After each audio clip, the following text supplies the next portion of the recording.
सुप्रभात। गुरु बिन भवनिधि तरई न कोई, गुरु बिन भवनिधि तरई न कोई। एक महिला ने संत ज्ञानेश्वर से पूछा कि ईश्वर सिर्फ कुछ चुने हुए लोगों को ही दर्शन क्यों देती है और सबके साथ समान व्यवहार क्यों नहीं करते। उस महिला का कहना था, चूंकि सारे ही मनुष्य ईश्वर की संतान हैं तो सबके साथ उन्हें एक जैसा व्यवहार करना चाहिए। इस पर संत ज्ञानेश्वर ने कहा, निश्चित ही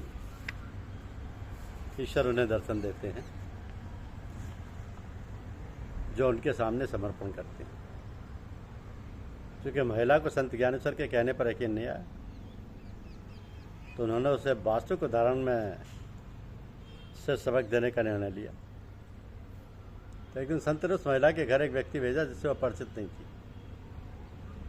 उस व्यक्ति ने पूछा, क्या आप मुझे अपने सारे सोने के जेवर देंगी?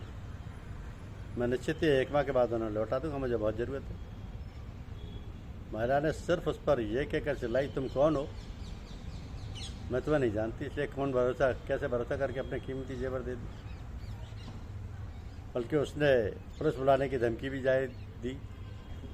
जाहिर है कि अजनबी होने के कारण वह उस पर यकीन नहीं कर सकती थी, बल्कि वह उसे कोई ठगिया बदमाश ही लगा। उस व्यक्ति ने संत ज्ञानेश्वर को लौटकर महिला के यहाँ जो कुछ हुआ सब बता दिया। अगले दिन संत ज्ञानेश्वर महिला के यहाँ पहुँचे, निवेदन किया कि माता, क्या आप मुझे अपने सोने के जेवर देंगी? मुझे कुछ पैसे की ज़रूरत है, लेकिन मैं ठीक 4 दिन में तुम्हें वो लौटा दूँगी। महिला तुरंत सारे जेवर लेकर आ गई और वे संत को सौंप दी। तत्काल संत ज्ञानेश्वर ने पूछा कि उसने 1 दिन पहले आए उस व्यक्ति को जेवर देने से इनकार क्यों कर दिया था। महिला ने जवाब दिया, आप तो संत हैं, मैं आप पर भरोसा कर सकती हूँ, लेकिन मैं किसी अजनबी पर कैसे भरोसा करूँ और कीमती चीज़ें सौंप दूँ। फिर संत ज्ञानेश्वर ने उसे पूछा कि यदि वे किसी अजनबी पर भरोसा करके सांसारिक चीज़ें भी नहीं सौंप सकती तो फिर ईश्वर से हर किसी को दर्शन देने की अपेक्षा कैसे रख सकती है, जो सांसारिक चीज़ों की तुलना में बहुत अधिक मूल्यवान है। उन्होंने कहा कि जब तक हमारा मैं यानी भगवान से अलग पहचान बना रहता है तब तक हम ईश्वर के लिए भी अजनबी रहते हैं। वास्तव में जीव मात्र की भगवान के प्रति स्वाभाविक अनुरक्ति है, जब तक संसार के साथ भूल से माना हुआ अपनेपन का संबंध है, तब तक वह अनुरक्ति प्रकट नहीं होती। तो प्रत्युत संसार में आसक्ति के रूप में प्रतीति होती है। संसार की आसक्ति रहते हुए वस्तुतः भगवान की अनुरक्ति मिटती नहीं। अनुरक्ति के प्रकट होते ही आसक्ति सर्वथा निवृत्त हो जाती है। ज्यों ज्यों संसार से विरक्ति होती है त्यों त्यों ही भगवान में अनुरक्ति प्रकट होती है।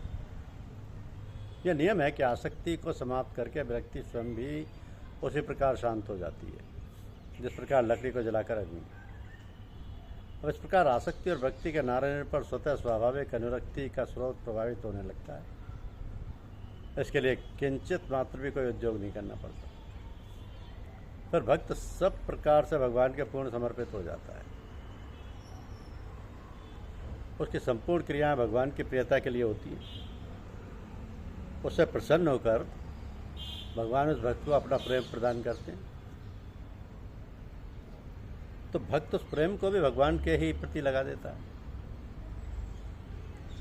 ऐसे भगवान और आनंदित होते हैं।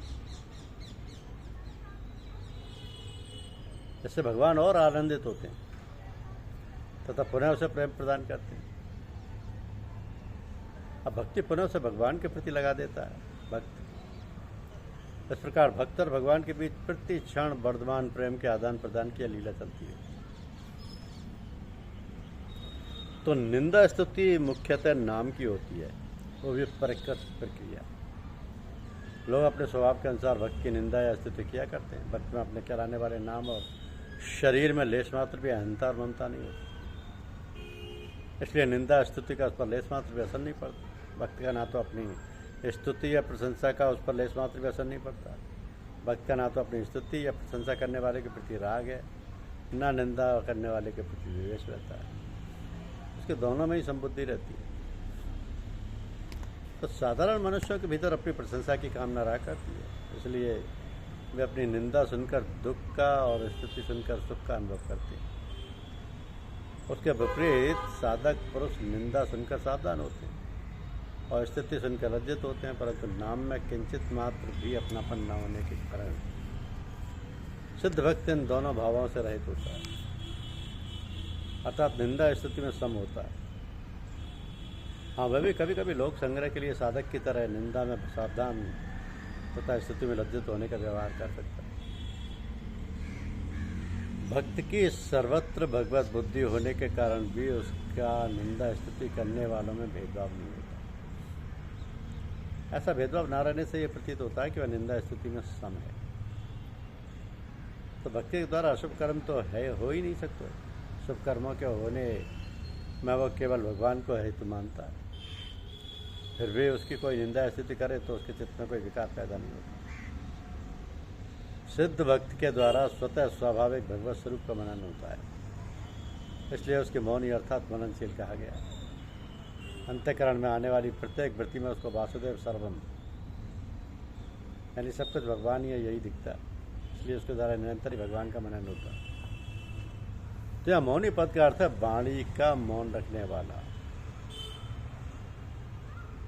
वाणी का मौन रखने वाला नहीं माना जा सकता, क्योंकि ऐसा मानने से वाणी के द्वारा भक्ति का प्रचार करने वाले भक्त पुरुष भक्ति नहीं कहलाएंगे। इसके सिवा अगर वाणी का मौन रखने मात्र से भक्त होना संभव होता तो भक्त होना बहुत ही आसान हो जाता और ऐसे भक्त असंख्य बन जाते, किंतु संसार में भक्तों की संख्या अधिक देखने में नहीं आती। इसके सिवा असुर स्वभाव वाले दम्भी व्यक्ति भी हठपूर्वक वाणी का मौन रख सकता है। परंतु यह भगवत प्राप्त सिद्ध भक्त के लक्षण बताए जा रहे हैं, जिससे कि मौनी पद का अर्थ भगवत स्वरूप का मनन करने वाला ही मानना युक्ति संगत है। अब दूसरे लोगों को भक्त यानी संतुष्टो येन के निश्चित है, अर्थात प्रारब्धानुसार शरीर निर्वाह के लिए जो कुछ मिल जाए उसी में संतुष्ट दिखता है। परंतु वास्तव में भक्त की संतुष्टि का कारण कोई सांसारिक पदार्थ परिस्थिति आदि नहीं होती। एकमात्र भगवान में ही प्रेम होने के कारण वह नित्य निरंतर भगवान में ही संतुष्ट रहता है। इस संतुष्टि के कारण वो संसार के प्रत्येक अनुकूल प्रतिकूल परिस्थिति में सम रहता है, क्योंकि उसके अनुभव में प्रत्येक अनुकूल या प्रतिकूल परिस्थिति भगवान के मंगल में विधान से ही आती है। इस प्रकार प्रत्येक परिस्थिति में नित्य निरंतर संतुष्ट रहने के कारण उसे संतुष्टो येन के नचित कहा गया है। जिनका कोई निकेत अर्थात वासस्थान नहीं है वे ही अनिकेत हैं।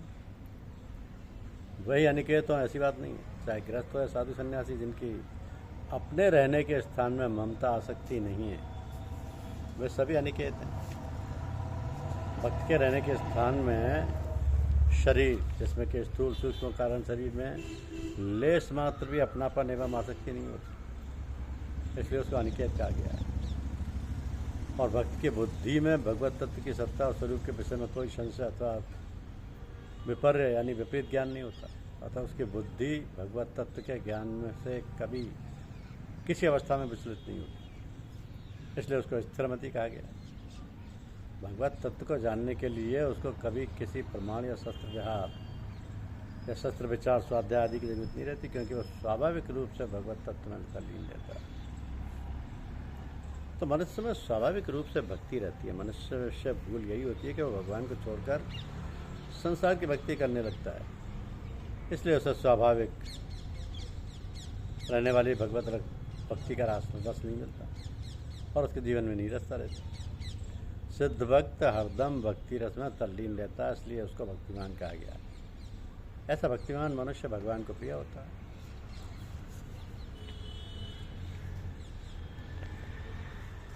सदा प्रिय होता है। तो भगवान में जिसकी भक्ति है, साधकों को अपनी रुचि, विश्वास, योग्यता, स्वभाव आदि के अनुसार जो प्रकार अपने अनुकूल दिखाई दे, उसी को आदर्श मानकर उसके अनुसार अपना जीवन बनाने में लग जाना चाहिए। किसी एक प्रकार के भी यदि पूरे लक्षण अपने आप में आ जाएं तो साधक को कभी निराश नहीं होना चाहिए। गुरुदेव की कृपा से सब अच्छा होता है। धन्यवाद।